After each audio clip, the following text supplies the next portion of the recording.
Poirot, far away at the estate, sensed that something was amiss. Detective's instinct, you know. And then Shepherd got a call from the butler saying Roger had been killed.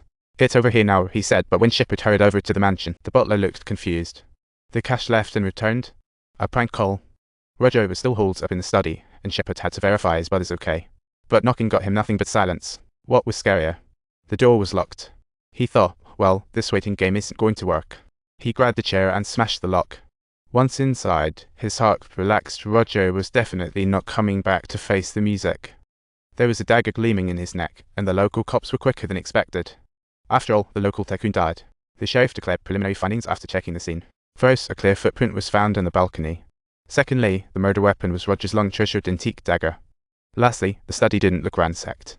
Since this wasn't just a simple whodunit, the sheriff gathered everyone in the hall and threw out two key questions: who saw Roger last, and where was everyone when it happened?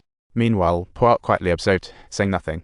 Shepherd spoke first, saying he left the mansion at 9, while Roger was still in the study. Then the secretary chimed in, saying around 10:30 he wanted to report to the boss but heard voices outside. At first, he thought it was Shepherd, but then heard, "You've been asking me for extra cash way too often."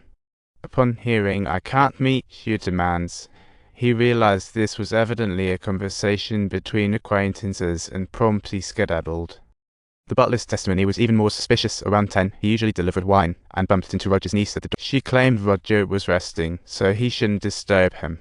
Funny enough, Roger was single yet not alone. His niece and her mother resided there. They had no jobs or savings, really taking advantage of Roger's generosity. Shortly after, Shepherd got a mysterious call, rushed over, broke down the door with the butler, and found Roger dead in the downtown. So now the niece has emerged as the prime suspect.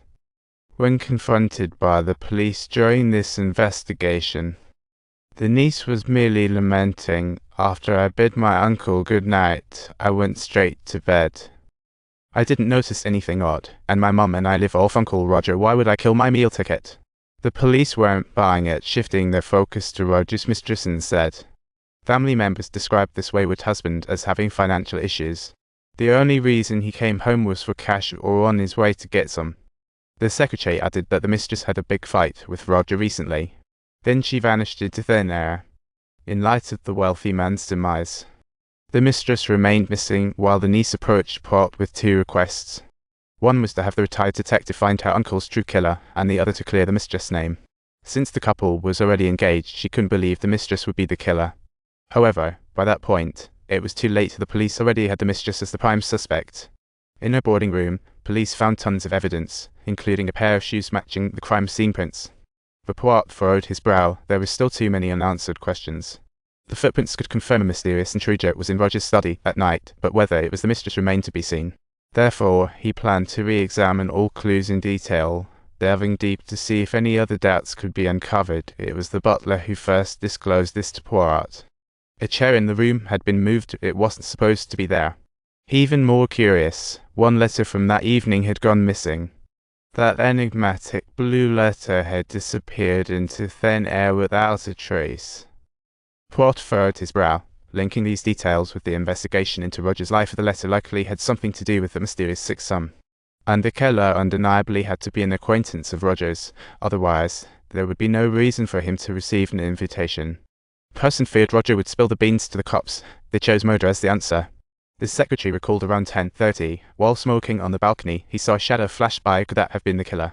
This drove Poirot back to the garden, where the grass was a patchwork of confusing footprints. But beside the gazebo, Poirot found a small piece of torn fabric. Even more surprising, he actually found a ring in the clear water of the pond. The ring not only had 4 hands stamped on it, but also highlighted the date.